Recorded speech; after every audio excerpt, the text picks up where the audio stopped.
Okay folks, welcome to Friday Waffle. This is getting recorded on Thursday because hopefully by the time you're watching this I will be up in Aberdeen, the Granite City. Anyway, I hope you're all doing fine. It's actually a really nice night actually. It's quite bright. It's kind of warmed up a wee bit. We actually had quite a it was really cold for a long time, and then was it last week it got really mild. I wouldn't say warm as such, but it got really nice little kind of mild spelly weather, and then this week it's got really cold again, but today it's actually not too bad. So this makes a wee change from my car waffles. The reason I do these, it's not, trust me, it's not laziness. It's not that I can't be arsed doing a proper one. It's just life.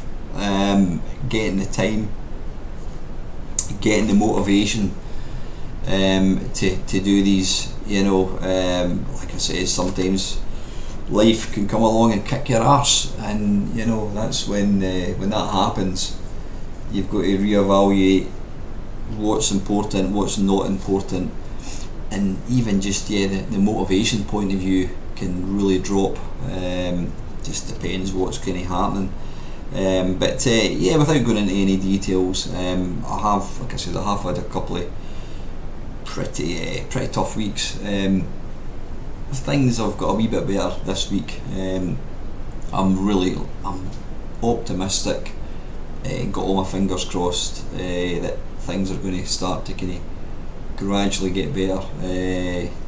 That's all we can possibly do. And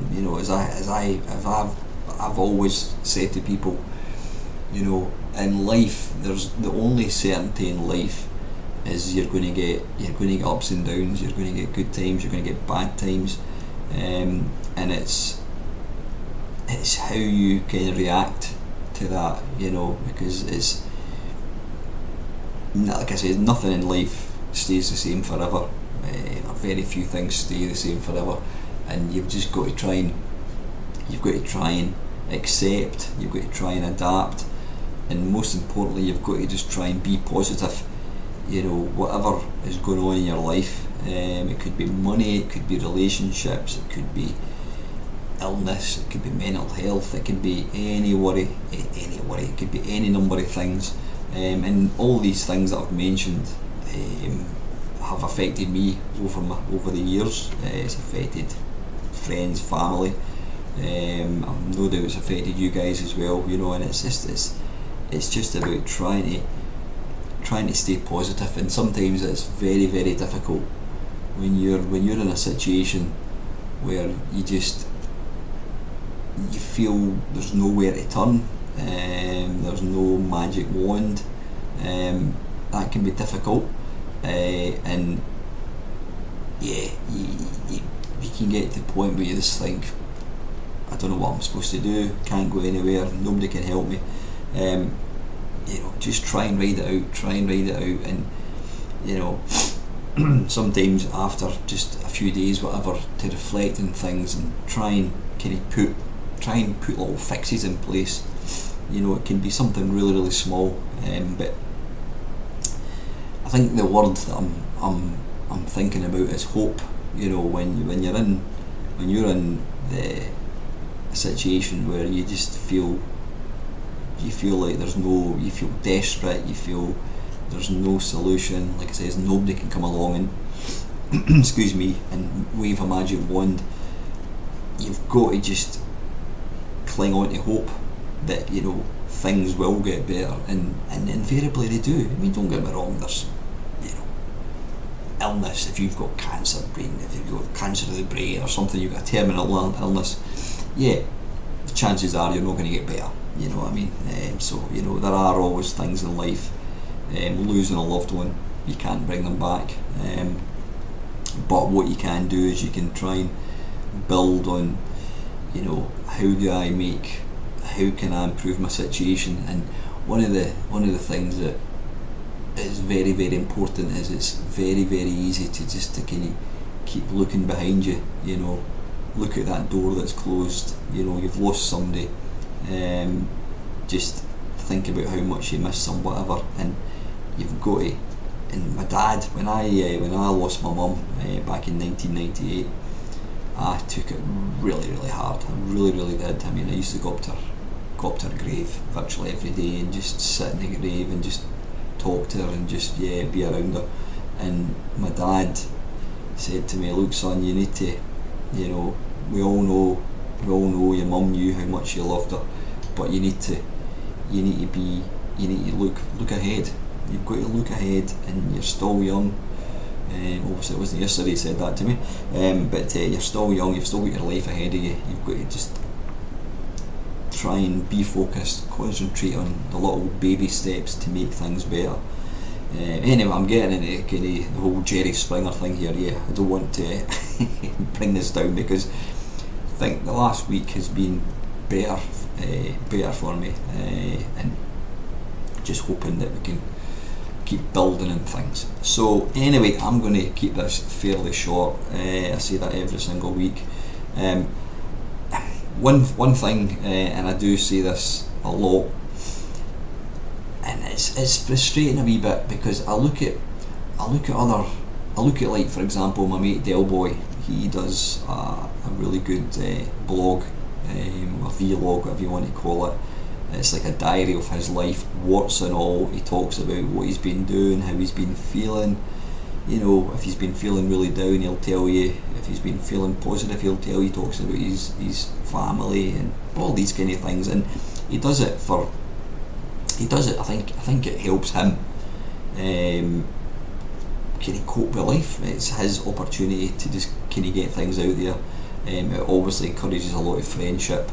And obviously he finds it quite cathartic just talking about what he's doing. He talks about it being a diary for his nephews and nieces when he's long gone, and he can look back and see, I wonder what Uncle Del used to do and all this kind of stuff. But one thing that I notice Del is very good at, and I'm not good at, is he gets lots and lots of feedback. He gets lots of questions, topics to talk about.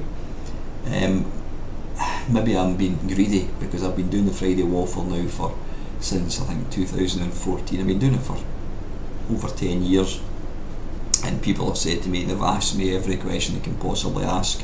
I don't believe that. There's always stuff you can talk about, but yeah, largely apart from one or two people, I just don't get any real feedback in the waffle anymore. I know anytime I talk about knocking it on the head, people will say to me, "Oh, keep it going, enjoy the waffle," and all that. But it would be great if I could try and get more feedback, questions. Talk about something. Just give me a topic to talk about, because it does get harder and harder and harder to do these. I mean, I've done thousands of them, and maybe I'm being unfair saying you need. Because people have said to me, I've asked you everything I can possibly ask, but I still get a decent. I mean, I think my average waffle gets about 150 views. It's not massive, but it's still 150 people listening to me prattling on. Usually nothing to do with video games, but to make it more interesting, please do try and think. Even if there's 150 people watching it every month, every week, even if if you asked even one question a month, that would probably give me some kind of stuff to kind of stockpile, to kind of carry into kind of future waffles. So what I've did tonight is I have just written down 10 I've asked myself 10 questions. These have been questions that I've answered probably loads of times over the years. But I suppose what I need to think about is when I did a waffle 9 years ago, chances are there's probably very few people that are watching this one that have actually watched that waffle from 9 years ago. So there's no harm in recycling subjects and topics and whatever it is. So, in no particular order, I've written down 10 questions I'm going to ask myself. So, question 1, what is your retro gaming holy grail? Now that can be a game, more likely it's going to be a piece of hardware. I've got to the stage now in life where there's not really anything that I crave or want from a sort of video games perspective. Yeah, I'd like to have more cabinets. Obviously I don't have the room or the money to get them, but my retro gaming holy grail, if you asked me that 5 years ago, I would have said the Sharp X 68000. It was a computer only released in Japan. It was like more powerful than an Amiga. It was a system that I think it had the same sort of processor and hardware as the Capcom CPS1 games, things like Strider and Ghouls and Ghosts. It was a really powerful machine, and the games that came out for that were arcade perfect. I think they possibly developed the games on the 68000 and then they would put them out into arcades. I'm not 100% sure about that, but I watched. I did actually get to see one in the flesh when I was down at the Retro Man Cave, or the Cave as it's called now, a couple of months ago. And that would have been something 5 years ago. I was, I'd love one of these. I never ever got one because they're so rare. They're really expensive. They're really they're faulty. They're difficult to maintain, and apparently all the text is in Japanese, so that pretty much ruled me out. Would I want one now? If somebody was giving one away, or I had a chance of buying one for quite cheap, which is never going to happen, I would take one. But I'm at the stage now where I have had all my fun with original hardware. I've got other means to play games. I've got like the Mister, I've got emulators, got various handhelds and mini systems and all that kind of stuff. I might get the 68000 Mini. Is that out? Is that actually? I know there were talk it coming out. I don't know whether it is out or not.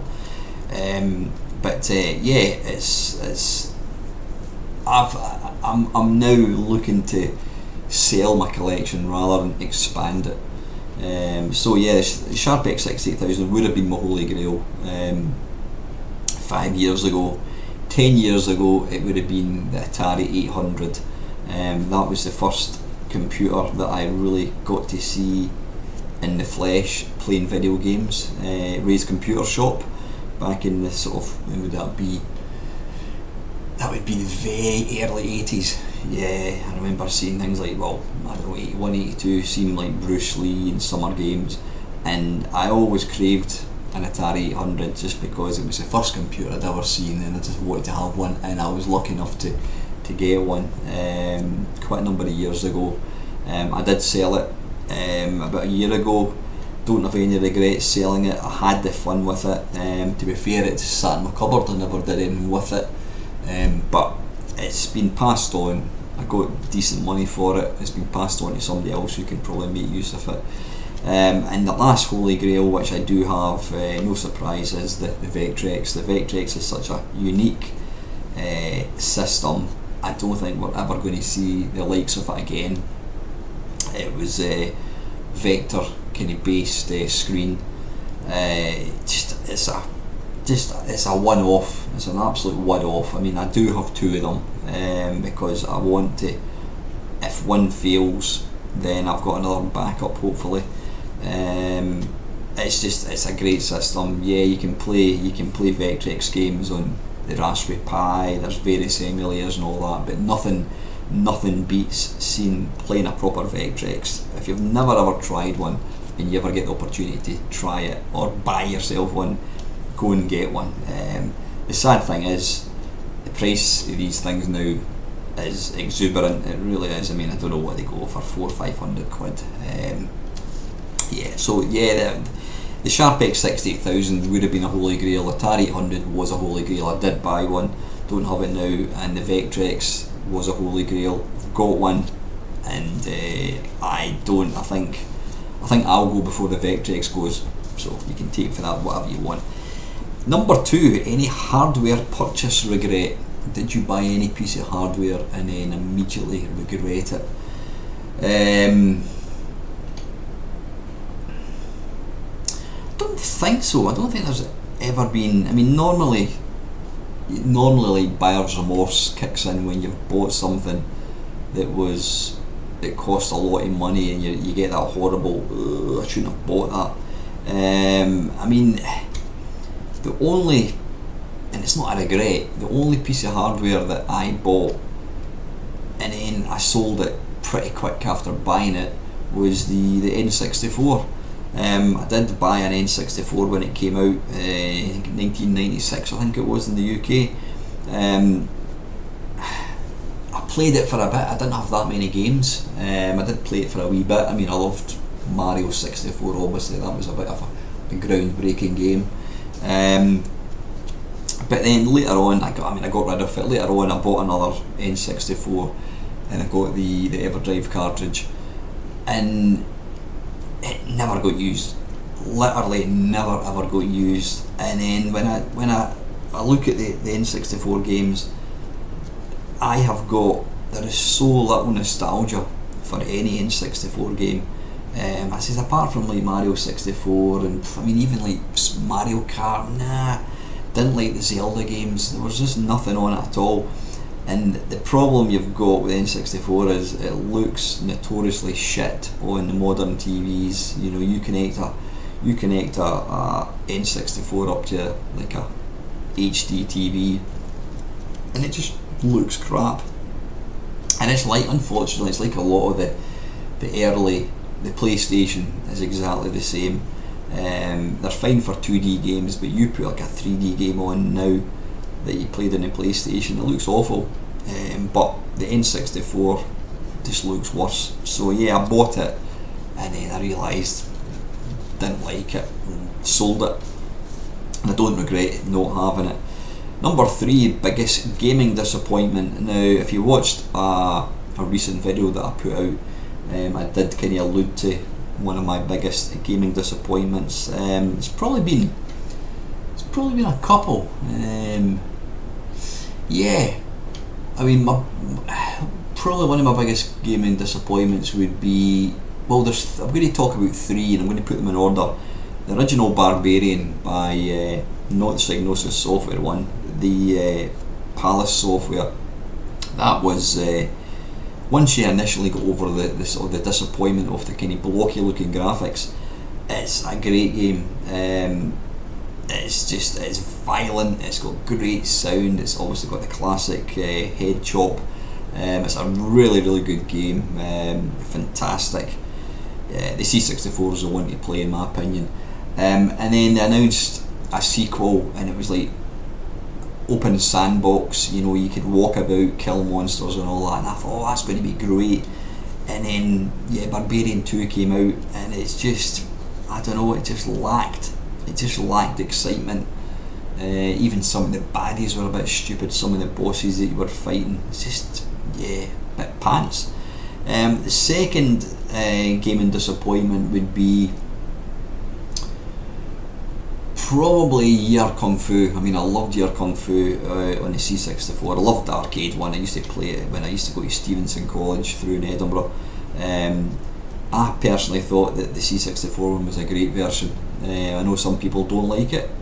Personally, I think it's great. I think it's really, really good. You know, I think they've done a cracking job. And then I was delighted to hear that they were going to be bringing out a sequel, Year Kung Fu 2, and it came out, and it looked more like when Year Kung Fu came out on like the NES, and was it the MSX, I think it was. It looked different from the arcade and like the Commodore 64 one, and the sequel on the C64 kind of looked like what Year Kung Fu looked like on the MSX, and they changed the graphics, and it's just like, this is rubbish, and never played it, never ever played it. But I think the biggest disappointment for me would be Way of the Exploding Fist. Came out kind of summer of 1985. Couldn't wait to get it. Got the game. Me and my mates played it constantly. Fantastic game. The sound, the graphics, the music, just the whole package together really made the game. And then I was excited to know that there was going to be a sequel called Fist 2, and it came out. And it was just disappointing for so many reasons. Go and watch my Fist 2 video that I put out earlier this week. I think it was yesterday I put it out actually. Go and watch that and you'll see my thoughts on it. It just, everything about the original, apart from the music was good in the second one as well. Everything that made the original good was missing from the sequel. The animation didn't seem to be as good. I don't know whether the moves were the same. It felt slower. It had scrolling and it was awful. It was like push scrolling. The character would walk to the edge of the screen and then everything would stop and the screen would kind of move to the side and then you'd start walking again. It's just terrible. There was virtually nothing to do. It was boring. Just really gutted when that came out. Biggest hardware bargain. Now it's easy to look back and say, well, you know, buying like a Commodore 64 now compared to like 10 years ago. I mean, my mate Panther UK, did he get a Spectrum? I'm sure he got a ZX Spectrum, Arcade Spectrum for like £1. It was something ridiculous. But and like Steve Benway, you know, sort of a YouTube legend. Although I don't watch his channel at all now. I don't think he really does anything. I'm not quite sure what he does, but he was the guy that kind of got me into doing YouTube. He has got a fantastic collection of hardware, really like rare stuff, and it's because he built his collection up 20 years ago when nobody was interested in buying old systems. But yeah, I mean, I suppose comparing from then to now, I suppose the biggest hardware bargain would be when I got my Vectrex. I'm trying to think when it'd be. It'd probably be early 2000s, maybe 2002, 2003. Somebody was selling. Did I pick it up in person? I can't actually remember. I can't even remember where I got it from. I think I might have driven down south to buy it. I can't remember. It's been that long ago. But anyway, yeah, I got a Vectrex, boxed Vectrex, with I think there was like, it was either 9 or 11 games, and they were all boxed with their overlays, and it was £100. So that was quite a good bargain.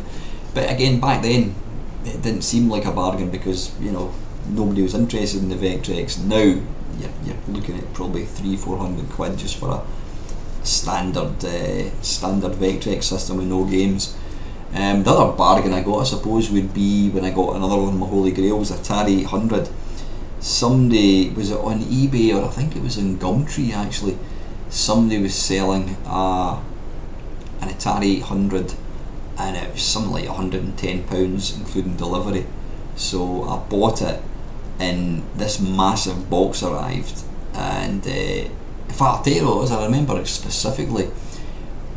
It was down south, and my mate Tony Temple, I contacted Tony, I says, look, there's somebody selling this Atari 800 and I think it's quite near to you in London, wherever it was, and Tony very kindly agreed to go and pick it up, and then he then posted it up to me. Yeah, and when this box arrived, it was a huge big cardboard box.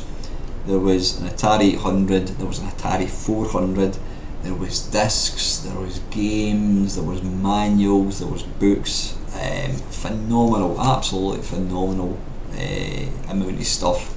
And again, I say that cost me about £110, something like that, plus postage. So yeah, I'd probably say these were my biggest gaming bargains.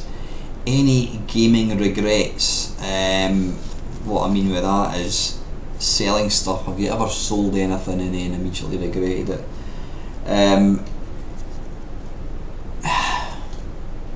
Yeah, I suppose one One slight gaming regret I had was there's a guy, what's his name? Is it Sean Kelly? I don't know if he still does any Vectrex stuff. But Sean Kelly used to program games for the Vectrex. He did one called Protector, which is Defender, and it's a great version. It's an absolutely fantastic version of Defender. And I bought one, and it came in a box with the cover and all that. I think he only put out 100 of them, and I bought one. I think it was like 35 quid. I bought it, and a couple of years later, I wanted to get a SNES. I can specifically remember I wanted to get a SNES, and at that point, no, I didn't have a flash card for the Vectrex. No, at that point I thought, you know, I've never played it. I've not been playing this game, and I wanted a SNES, and I sold Protector. I think it was like for 150 quid or something, which was a lot of money back then. You can't get these for love nor money now. It's probably worth a fortune. I got my SNES, and yeah, do I regret selling it? Yeah, I do. The other regret I had was I got a hankering for. It all started off many moons ago. One of my friends, I was at his house, and I noticed he had an Astro Wars in his living room. And I went, oh bloody hell, I've not seen one of them for years. And he went, no, if you want it, you can take it. So I took it, and then that then started this quest to buy more and more and more. And over, I don't know, probably about a year, I got about 30 of them. Some really rare ones as well, and they were great. And I got them all. I'm like, what am I going to do with these? Once you go over the initial novelty of seeing it, they were all taking up far too much room, so I put them into the loft.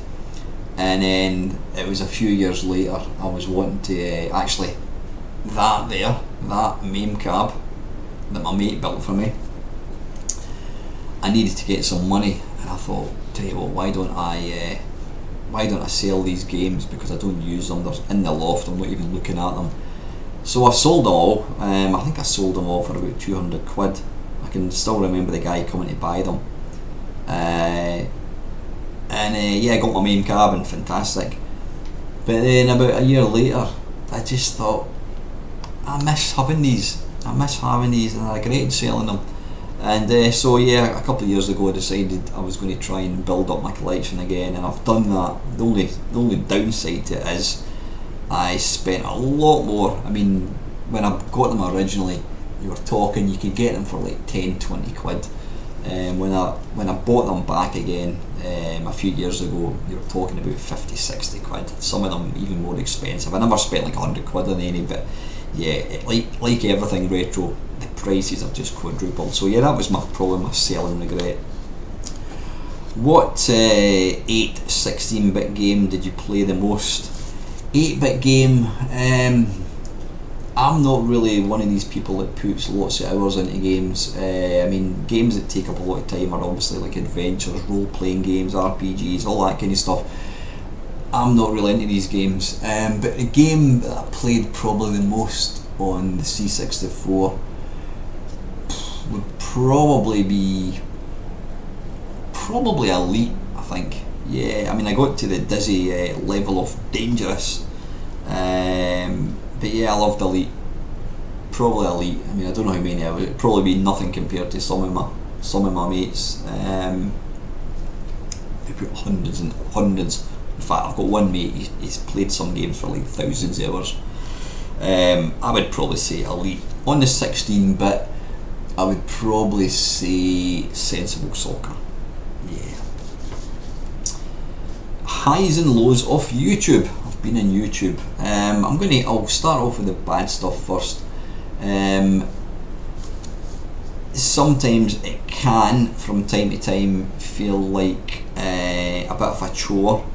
It doesn't feel like a chore so much now, because I choose to do videos when I want to do them. I mean, there's a week goes by and I don't do any videos. Well, you invariably get a live stream, whatever. But in the early days when I started off doing YouTube, I felt obliged to always put out a video. You know, I wanted to have like a video every 2 days, and it got to the stage sometimes where I was just doing them for the sake of doing them. The lows, yeah, I mean, I had a low in the early days. I'd only been doing YouTube for a couple of years, and I'd happened to mention to somebody at work, who then told somebody else, and within a few days I was getting all these sarcastic text messages from people that I worked with, basically taking the piss out of me, calling me Mr. Pac-Man, and just being complete arseholes. And yeah, I remember just feeling completely crushed and embarrassed, and I took my channel off. Quite literally that day, I'd actually just got 500 subscribers, and then I took my channel down. I just took it offline, and then a few friends, and I'm going to name them, Mark Lactobacillus Prime, he reached out to me, and quite a few people. The feedback, the response I got was really, it really made me feel, it cheered me up. People were saying, don't let these arseholes do that, you bring a lot of pleasure to people, get your channel back up. And then at that point I thought, you know what, fuck it, I'm going to bring it back, and I brought the channel back. And then for whatever reason, I'd gone from 500 to 32 subscribers, and then it says Lactobacillus Prime, he put up a video asking people to go and subscribe to me, and within a few days I'd almost got back all 500. So I'll forever be grateful to Mark. Mark's still a good friend of mine, you know. He's a top guy, really is. I'll forever be indebted to him for what he did. It showed me a really nice side to YouTube, that there are some legitimately nice people out there. Yeah, the highs have been in YouTube. I mean, like videos that I've done, the getting to speak to some people, your John Hares, your Dominic Diamonds, Martin Brown, Sean Southern. I shouldn't be naming names because there's so many top people that I've got to meet over the years, got to interview John Romero, Blackpool. So many really high moments. The 2 12-hour charity streams that we did, apart from it being enormous fun, we raised a lot of money, and totally raised how much should it be? About $4,000 or something, $3,000 in total, for four or five really good charities. They were great. But I think the overwhelming positive for me with YouTube is it is a community of people. I mean, I got a message on Messenger last week or the week before from somebody. I do apologise, I can't remember who it was again, and this person was just reaching out to me saying they'd seen my last video about how things weren't going that great, and just, you know, saying that they were thinking of me, hoping that everything gets better. And you know, you can't put a price on that, you really can't. You know, the support that you get from some people has been phenomenal. So yeah, that's the highs. The friendships. I mean, in 2 weeks' time or 3 weeks' time, I'm going down to Arcade Club in Bury. There's going to be a couple of guys in the car with me. I got to know them because they watch my YouTube channel. We're going to be meeting another 3 or 4 people. The reason I know them is because they watch my YouTube channel. So I've made real life friendships through YouTube, and you know, that's been great. Number 8, has the retro buying selling bubble burst? What do I mean by that? Yeah, I was mentioning it earlier on. You know, try 10 years ago or even more, you could get yourself a bargain on eBay. You could get yourself a Commodore 64 for 20 quid. You know, you'd maybe 100 quid would get you something expensive. But in the last probably 5 years, even maybe more than that, price of hardware has just gone through the roof. At least people, it's not so much it's worth, it costs that, it's people think they've got this perceived value of things, so people are asking for stupid money for stuff. Now I was probably guilty of that. I've been trying to sell my ColecoVision. I've got 18 games. I mean, the games go for 20 quid each, so I had that priced, it was about 400 odd quid, and it's steadily dropped. Nobody's interested, so that goes to prove that, you know, maybe the gaming bubble has burst. I think the thing is, people don't have money anymore. We're all skint because of energy bills, because of tax bills, because the mortgage rates have gone up. Everything has cost so much money. The price of food, inflation, everything, absolutely everything has just doubled in price. People don't have the money, so, you know, I thought I was going to get rid of the ColecoVision. I was quite surprised. I mean, I've probably brought it down by about £200 and still not sold it, and that's on eBay. And normally you get some fool they come home from the pub pissed and they think, oh, there's a ColecoVision, I'll buy that. So yeah, now's not the time to buy stuff. You just can't. I mean, you go to a car boot sale 20 years ago, you would have seen people selling computer games, Mega Drives, SNESes, whatever, games and all that kind of stuff. You got a computer, you go to a what do you call it, a car boot sale now, you're lucky, you might get a couple of PlayStation 3 games. I've not seen any hardware for a long time. My girlfriend loves going into charity shops. I like going in there buying DVDs and CDs, whatever. But I always thought, well, maybe I'll find some real bargain in a charity shop. Never seen any hardware at all. You just don't seem to get it now. I don't know what's happened. It's people don't seem to be selling stuff the same.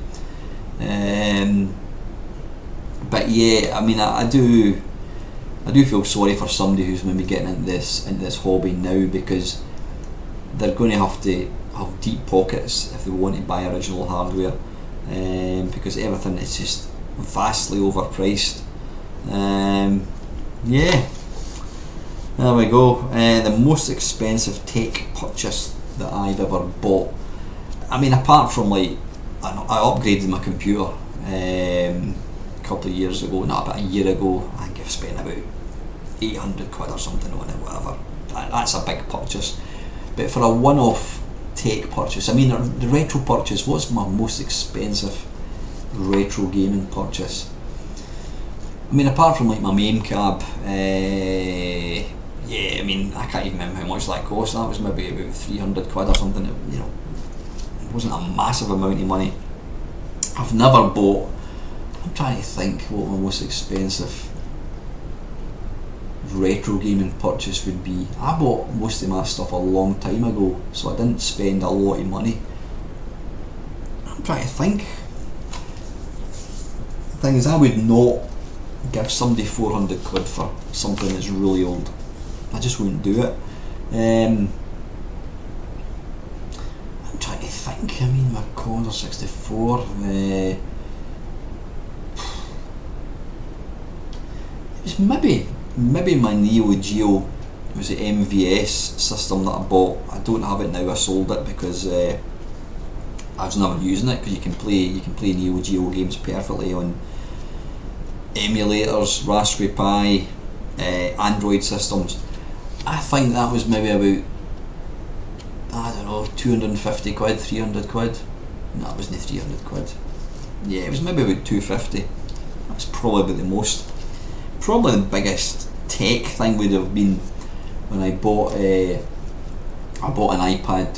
iPad 2, talking probably 15 years ago. That's when, you know, the only way you could get a tablet was through Apple. You couldn't get Samsung tablets. You know, now you can go and buy a tablet for probably 100 quid. But back then, you had to go down the Apple route. And yeah, I remember going through to the Apple shop in Glasgow, and my mate wanted one as well, and we stood and queued for about 4 hours, and we both bought an iPad. Yeah, I bought one for my mate as well, and I think it was like 400 quid. That was probably the most amount of money I've spent on a single kind of piece of tech. Wouldn't do it now. And lastly, what is my favourite 8-bit and favourite 16-bit software house? I'm just trying to think of the games that I kind of liked. I mean, I loved Lamasoft.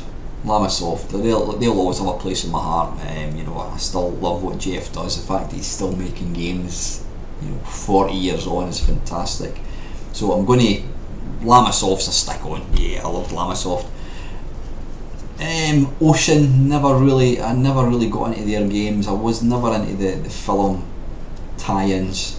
I never really got into any of these film tie-ins. So, I mean, Epix, the early days, your summer games and winter games and summer games too, and then you had obviously Access Software, the Beachhead and all that kind of stuff. I think possibly the Konami, the Imagine label, when it was bought over by, I just noticed this is really blurred, not to worry, can't do anything about it now.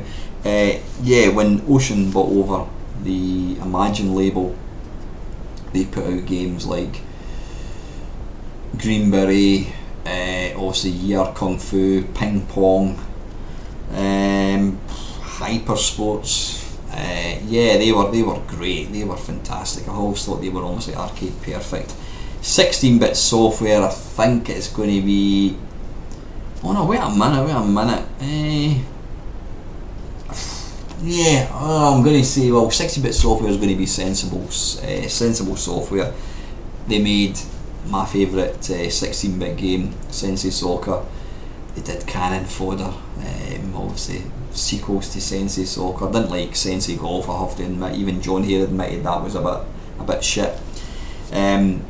They obviously made Whizball, which is probably my favourite Commodore 64 game.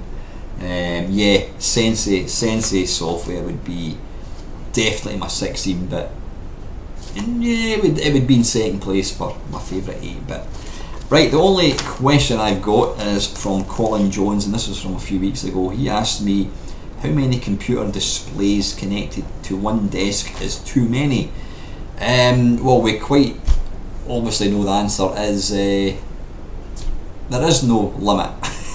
There is no such thing as too many. I've got two. One my computer upstairs. I was late to the party. I mean, I only started using a second monitor about, a couple of years ago. It never really crossed my mind why you'd want to have more than one monitor. Now I couldn't do without it. Because it's just great. You can have your one thing there. I think Del Boy, he's got monitors above as well. So I mean, if I had the space, I would probably have. Well, I don't think I can connect any more than two. Two is fine. I mean, I suppose having a third would be nice as well. But yeah, I don't know. I don't think there is such a thing as too many. But if you're only ever using a computer with one screen, think about getting a second one. It does open up, especially if you do things like streaming. You might want to have questions open up. You might want to have a screen over there. You might want to have your chat on another screen. Have your camera one up there, whatever. So I would probably say there's no such thing as too many if you've got the space. So anyway, folks, listen, I'm going to get going. I'm going to get this uploaded for you guys to watch tomorrow. Like I said, thanks very much to all your support. I might be along on Sunday. Just depends how things are going. Thanks to everybody, like I say, for supporting me. Like I say, when you're going through tough times, it's important. Having YouTube is very, very important. It's great. I do have an absolute cracking Nice and Nasty coming along this Tuesday. Don't not watch it. And finally, folks, as always, thank you very much for watching.